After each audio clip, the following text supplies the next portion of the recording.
Bonjour à tous, on est de retour sur la chaîne Basket Session Reverse, toujours Shai à mes côtés. Shai, on va encore parler des Lakers. C'est vrai qu'on en a beaucoup parlé ces derniers temps, mais c'est un peu l'équipe qui rythme l'actualité. Un peu comme toujours, j'ai envie de te dire, je pense, un sujet sur lequel les médias, on peut se reposer assez facilement. C'est une franchise populaire, c'est une franchise, en plus maintenant qu'il y a les LeBron James qui attire encore plus qu'avant, alors qu'elle a toujours été au centre de l'attention médiatique. Et en plus, c'est une équipe qui se cherche un coach. Hier, on parlait de Gigi Redick.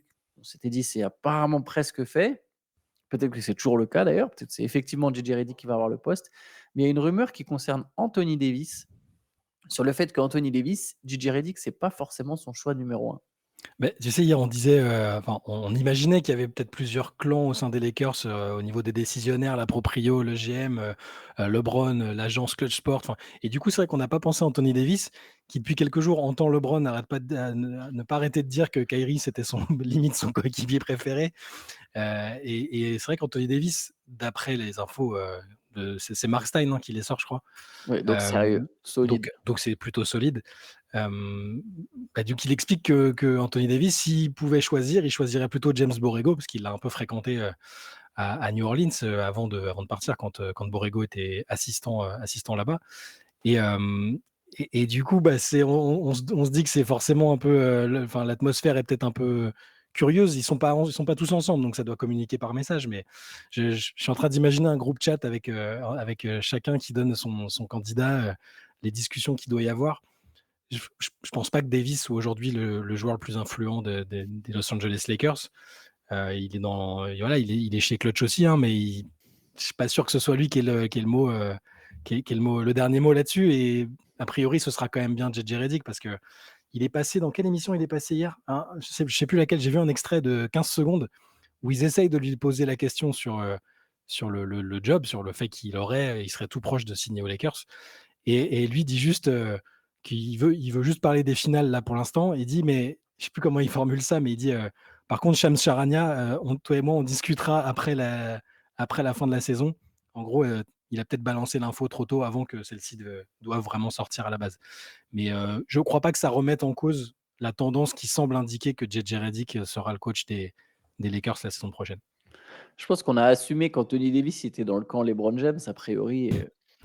Anthony Davis, il a rarement manifesté une forme de mais cette saison, il l'a fait pour la première fois, j'ai envie de dire. Pas nécessairement une forme de leadership, mais une forme de, genre: «Je veux prendre un peu les rênes de la franchise, je veux décider». Souvent, il était plutôt derrière les Browns en retrait. Je parle pas de ce qui se passe sur le terrain, je parle vraiment de Mmh. la gestion en coulisses avec le statut de franchise player.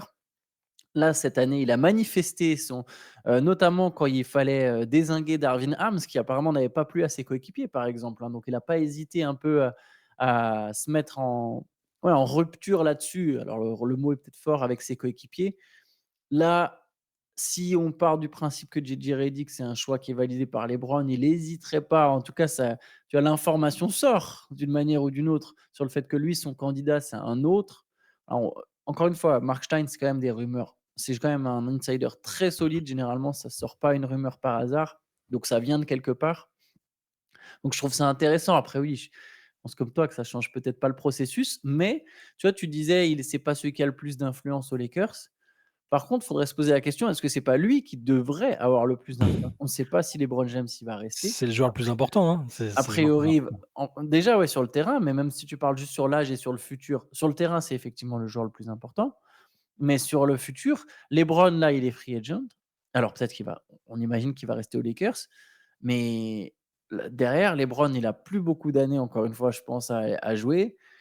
Anthony Davis, il en a encore quelques-unes. C'est lui la superstar qui est censé prendre le relais. Je pense que les Lakers ont compris qu'il prendrait jamais vraiment le relais, mais c'est quand même lui qui est censé prendre le relais et surtout, c'est lui, du coup, qui serait là en tant que star, susceptible. Si à un moment, ils veulent vendre un projet à une autre star en mode: «Bah, regarde, on a déjà Anthony Davis, viens te joindre à ça». Ils vont pas dire: «On a déjà LeBron». Mmh. LeBron, il va avoir 39 ans, 40 ans. J'arrive pas à enfin, avec ce que tu viens de dire, c'est vrai que j'arrive pas à imaginer Anthony Davis, en franchise player unique, là, on sort d'une saison où il a été vraiment, il a fait une super saison, il a été fiable physiquement. Sur le terrain, c'est le joueur le plus important, il est dominant défensivement, il est très précieux en attaque aussi. J'arrive pas à l'imaginer en tête de gondole d'un projet, comme il a pu l'être à un moment à New Orleans. peut-être que je me trompe et qu'il va réussir à enchaîner, maintenant les saisons sans trop se blesser, mais même sur ce que ouais, sur ce leadership là dont tu parles, il a l'air tellement content d'avoir pu, déférer, toutes les responsabilités de leader, même médiatiquement à LeBron que je le sens pas dans ce mood là donc après que l'information sorte, c'est qu'il y a quelque chose. Soit il a parlé à quelqu'un, soit, les agents veulent, faire fuiter, sauf que c'est le même que LeBron, donc je comprendrais pas. Ça voudrait dire que LeBron, il pousse pas non plus pour JJ Redick et enfin, c'est très compliqué. Malheureusement, j'ai l'impression on va devoir attendre la fin de la saison pour, enfin, après les finales pour connaître le nom du coach des Lakers. C'est ce que m'avait l'air de sous-entendre JJ Redick lors de son passage et ouais, bah, écoute, on verra. D'ailleurs, ça me fait penser, Mark Stein, il y a une autre rumeur concernant les Lakers et concernant le coaching. Il cite, Monty Williams comme un candidat de l'ombre, une piste, voilà, qui a été peu évoquée, mais qui serait quand même encore dans les tuyaux, celle qui mène à Monty Williams. Il a Pour signé le 6 ans, hein, 6 ans et 73 millions à Détroit. Falloir le convaincre de bouger, même si c'était la cata sportivement, Bah, il est plus à Détroit. Monty Il est Williams. toujours à Détroit? Bah Monty oui. Williams? Pardon, mais Ah il oui, y a oui. pas, oui, mais ils viennent de, oui, pardon, il est toujours à Détroit, mais ils viennent Non, de c'est le changer GM. de GM. Voilà, ils ont Ouais, changé ils de viennent de direction. changer de GM. Ouais, mais par contre, ils vont étudier son cas parce qu'il coûte très, très, très cher et qu'il est peut-être pas adapté au projet, mais ça, on aurait pu s'en rendre compte avant. En soi, il aurait été plus adapté à un projet comme celui des Lakers, sauf que ça s'est pas fait avant. En fait, Il a été bon avec des stars à Phoenix, peut-être qu'aux Lakers, ça aurait été mieux, mais je me dis que c'est compliqué, c'est-à-dire qu'il faut casser son contrat, faut qu'il coupe son contrat, faut qu'il soit qu'il se fasse virer, soit qu'il rachète son mais contrat et qu'après, ouais, voilà, en fait, c'est ça. Ça peut pas se faire via un trade parce qu'il y a des trades de coach, ouais, on hein, peut parce aussi, qu'on ouais. en parle pas souvent, mais il y a des trades de coach. Doc Rivers, il avait été tradé Mmh. notamment, aux Clippers. Je crois que c'était dans ce sens-là, c'était Ouais, c'est pas ça, vers ouais, les Sixers, hein, je crois c'est que c'était ça. aux Clippers en échange d'un second tour de draft, donc c'est des trades anecdotiques. Mais là, je pense que c'est plus du point de vue où, parce que s'il se fait virer, Monty Williams, il a toujours ses 73 millions, hein, il part avec, hein. Mmh. C'est garanti, il peut même signer, les Lakers peuvent même lui dire: «Vas-y, signe pour moins cher parce que s'il te plaît, tu prends de toute façon l'argent du côté des Pistons». Hem, oui, c'est vrai, je sais p dans ma tête, il s'était déjà fait Mais virer. il y a Je suis beaucoup de tellement persuadé qu'il va se faire virer que dans ma tête, il s'était c'est déjà peut-être fait une virer. annonce, prophétique, on sait pas, mais on avait discuté tous les 2 en disant qu'on pensait que c'était peut-être la meilleure chose pour les Pistons de prendre un coach qui est plus sur du développement de jeunes et lui était plus dans cette optique-là, donc ça doit être pour ça, je pense. Ouais, puis changement de GM, c'est pas Mmh, le coach. Généralement, quand il y a changement de GM, il finit par y avoir changement de coach. Pas toujours, c'est pas une science exacte, hein, mmh. c'est pas une garantie, mais généralement, ça va assez de pair. On peut peut-être enchaîner, bon, avec une déclat de Kyrie Irving sur LeBron James. Ça reste un peu dans l'univers Lakers. Ouais. Voilà, il a répondu à LeBron. Je te laisse la parole sur ça. Ouais, bah, c'est juste qu'hier, on en avait parlé, LeBron avait été très, très élogieux, envers Kyrie, en disant que c'était, le joueur le plus doué de l'histoire, qu'il regrettait l'époque où il jouait avec, enfin on sentait que il y avait un peu de nostalgie et donc Kyrie qui était en conférence de presse avant le game 1, qui est la nuit prochaine, forcément il a été interrogé là-dessus et bah, j'ai bien aimé sa réponse parce qu'il y a à la fois, bah, de la reconnaissance pour les déclarations de LeBron. Il trouve ça sympa que LeBron lui ait fait ces compliments-là et en même temps, il nie pas le fait que ça a été compliqué entre eux à un moment. C'est-à-dire qu'on sait qu'il a voulu partir de Cleveland pour s'émanciper un peu de LeBron et il le reconnaît, assez volontiers dans la déclat, je vais te la lire. Donc il dit: «J'apprécie, il y a beaucoup de gratitude de mon côté également. J'étais à une période différente de ma vie quand on jouait ensemble. On a tous les 2 pu mûrir depuis et apprécier ce qu'on a eu la chance d'accomplir ensemble» et c'est là qu'il il revient un peu sur les difficultés. Il dit: «Des choses ont entravé notre relation quand j'étais un peu plus jeune». Alors il dit pas ce que c'est, hein, mais «Aujourd'hui, je suis capable de verbaliser ce que je ressens, d'être plus à l'aise dans mon espace, dans mes croyances et dans mes origines. Notre relation avec LeBron est différente grâce à ça désormais. Il me manque clairement, l'avoir sur le terrain, en train de rendre les choses plus faciles, de remonter le terrain, de lancer le ballon dans les airs à un joueur aussi athlétique. C'était quand même super. Il y a un respect mutuel pour ce que chacun de nous 2 apportait. Son leadership et le mien se complétaient bien. J'ai beaucoup appris de lui et j'en serai reconnaissant jusqu'à la fin de ma vie». Et à la fin, c'est la fin que j'ai bien aimée en fait, parce que bon après il dit: «Je repense à des moments» et cetera. Et il dit: «Merci à LeBron pour ce qu'il a dit». Il dit: «Il sait vraiment comment déclencher un tourbillon médiatique. Maintenant tout le monde ne parle que de nous». Et voilà, bah, j'ai bien aimé la décla, elle était assez, c'était assez lucide, je trouve. Il dit qu'il était pas la même personne à l'époque, hein. Il était encore jeune, peut-être en quête d'avoir sa propre équipe, de pas juste être un sidekick il a fait une traversée, pas une traversée du désert parce qu'il a été très, très médiatisé et très, très surveillé, même sportivement mais là, il est arrivé à ce point, où il est en finale NBA avec Dallas, où il a l'air d'avoir trouvé le spot, parfait pour lui et j'ai bien aimé qu'il retranscrive un peu toute cette période-là. Bah, écoute, si LeBron veut prendre 10 millions à Dallas, il peut aller signer pour 10 millions aux Mavericks et comme ça, ils jouent ensemble, une dernière année et qui sait si les Mavs perdent, peut-être ce sera le challenge de: «Allez, moi je suis la pièce manquante qui va vous aider». Ouais. Bon, les finales d'ailleurs, ça commence ce soir et Kristaps Porzingis a confirmé qu'il jouerait le game 1. Donc, grosse information quand même pour Boston. Je pense que c'est quand même le joueur clé de la série pour les Celtics. On en a beaucoup parlé, on était tous d'accord là-dessus dans le podcast. On a parlé avec Théo, avec toi, on a tous eu Ouais. on a tous fait le même constat que Kristaps Porzingis était celui qui faisait la différence pour Boston. Ce qui est intéressant, c'est qu'il y a 3 coachs. J'ai vu un truc passer, je ne sais plus quel média a fait ça, mais il y a 3 coachs qui ont été interviewés, anonymement évidemment. Ouais. C'est peut-être The Athletic qui a fait ça. Et les 3 donnaient Boston gagnant avec ou sans Porzingis. C'était là en mode non, non, avec ou sans Porzingis, ça change rien, Boston gagnant.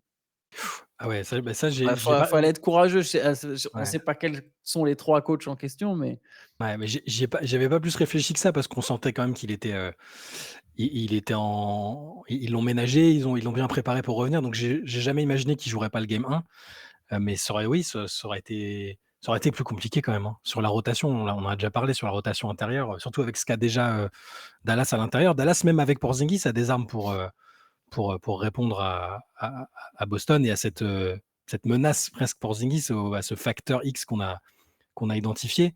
Bon, je reviens à ce que je disais, c'est que je suis surtout content que les 2 équipes arrivent, quasiment à 100 parce que c'est toujours le risque, on va dire: «Il manquait un tel, il manquait un tel».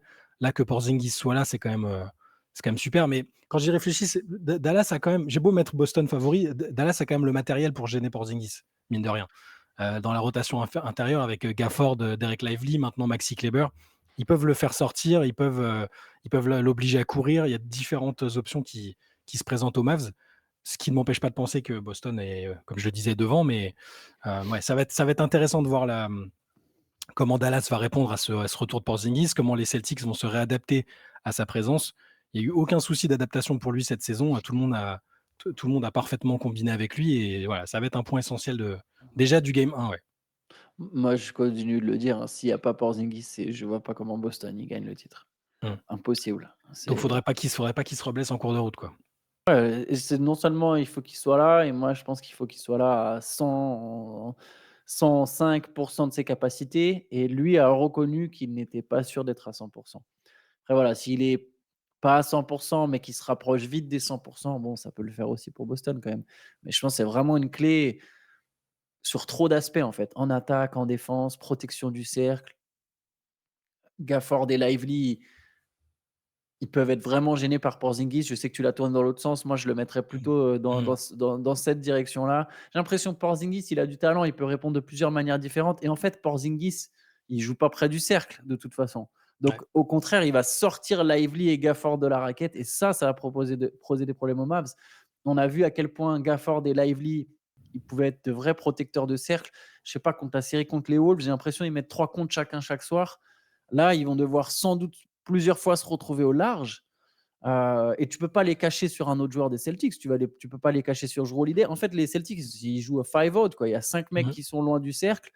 Ouais, tu n'auras pas le choix. Il y a beaucoup d'espace. Gafford, Lively, ils vont devoir s'écarter en défense, ce qui est clairement pas leur point fort.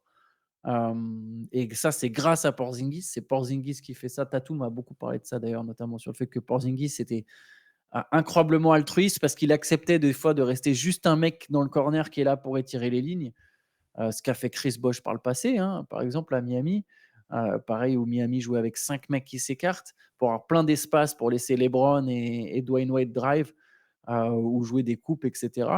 Là, ça va être le cas. En plus, en défense, on en parlait dans le podcast, mais Holmgren a déjà un peu gêné Gafford et Lively. Il avait vachement réduit leur pourcentage au tir. On parle de mecs qui ratent quasiment jamais un tir. Lively, il n'a Mmh. pas raté un tir dans la série contre Minnesota, alors qu'il y a Kat et Gobert en face. Ouais, et Gafford, il était sur une série à la Chamberlain, un moment où il ratait pas, Ouais, il avait pas raté un ouais. panier, ouais. Et Holmgren, par contre, lui, Lively, il est à 44 au tir. Je sais pas si on se rend compte, Mmh. 44 au tir dans la série contre Oklahoma City.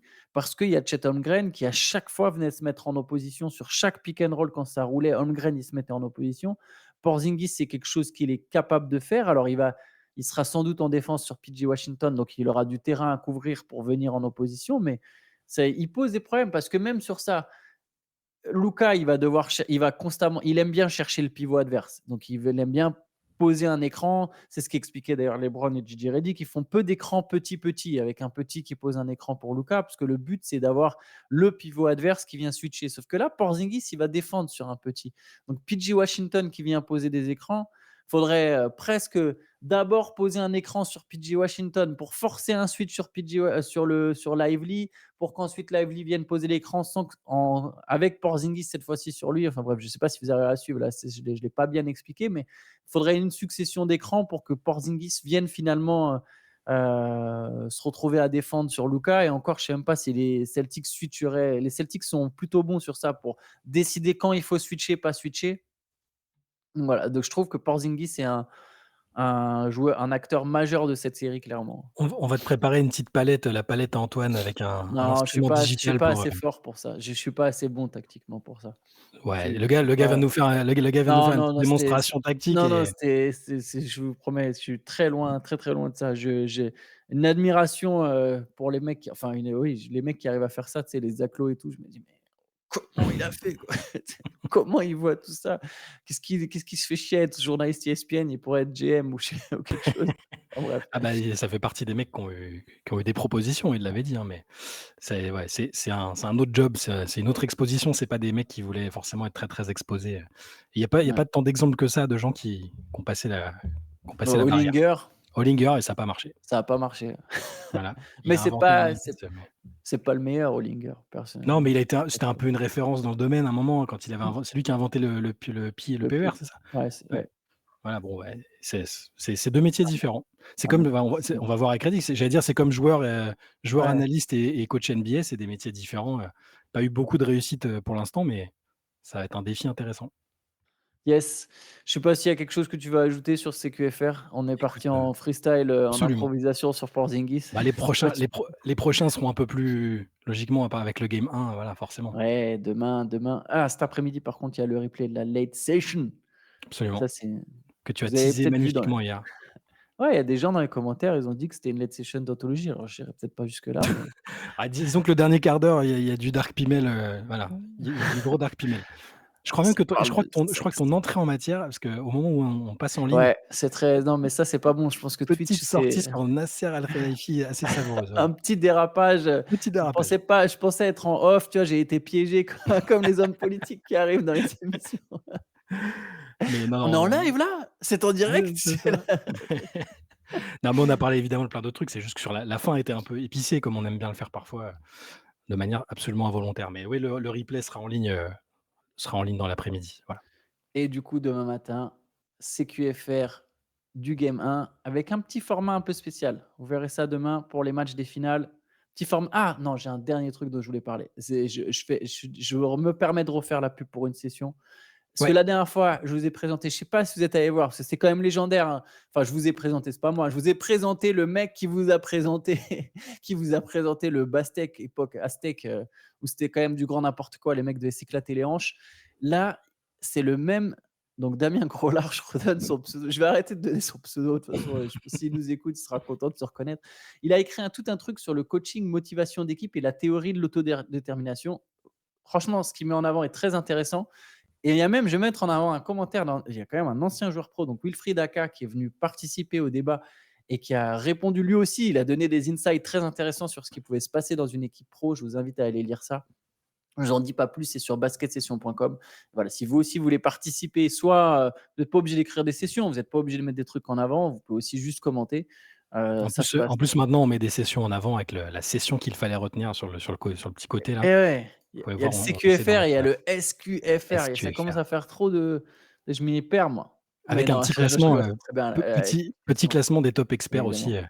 vous verrez qu'on est plus dedans, hein, ça y est, on a quand même, maintenant on vous laisse un peu la main, sur le classement des top experts. Exactement.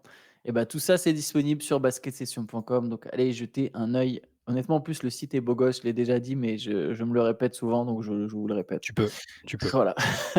Allez, c'est fini pour l'instant Auto Promo. On se retrouve du coup demain. Bonne journée à tous. Ciao, ciao. Ciao, à demain.